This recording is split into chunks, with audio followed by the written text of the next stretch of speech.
Na mpenzi mtazamaji, na viongozi wa kidini katika kaunti tofauti zikiwemo Mombasa, Bungoma na Kiambu wamejitokeza kupinga mswada wa udhibiti wa asasi za kidini wa mwaka 2024.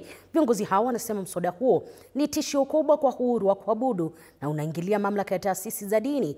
Wakati huo huo, wamekemea matumizi mabaya ya madhabahu na mavazi ya kikuhani kwa maslahi ya kisiasa.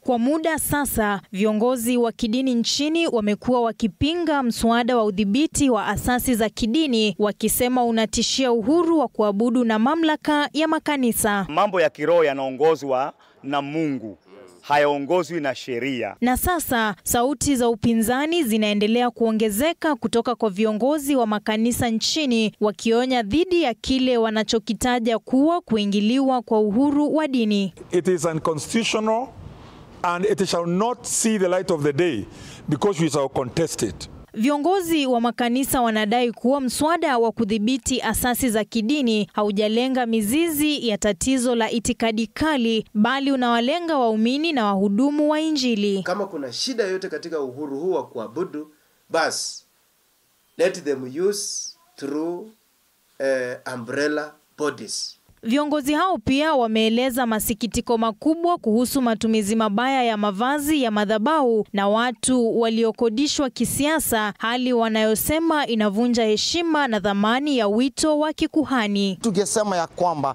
kila mtu awe kwa michezo ya kuigiza, awe katika serikali, awe katika siasa ama mchungaji, mavazi ya kanisa iheshimiwe katika njia yote ambayo inafaa. Na kila mtu anayekuja katika maeneo haya aheshimu hilo jina, kwa sababu unapotusi nabii umetusi pia kanisa. Viongozi hao wamesisitiza kuwa mswada huo unaonyesha dhara kubwa kwa jamii ya waumini kwa kujaribu kufanya dini kuwa idara ya serikali chini ya udhibiti kamili wa serikali. Na hivyo ndivyo wanadhoofisha taifa. Maana kanisa lisiposimama, basi na taifa liko kwa shinda, limeanguka. Inatoka kwa watu kwa sababu wao wana shida vya ajabu.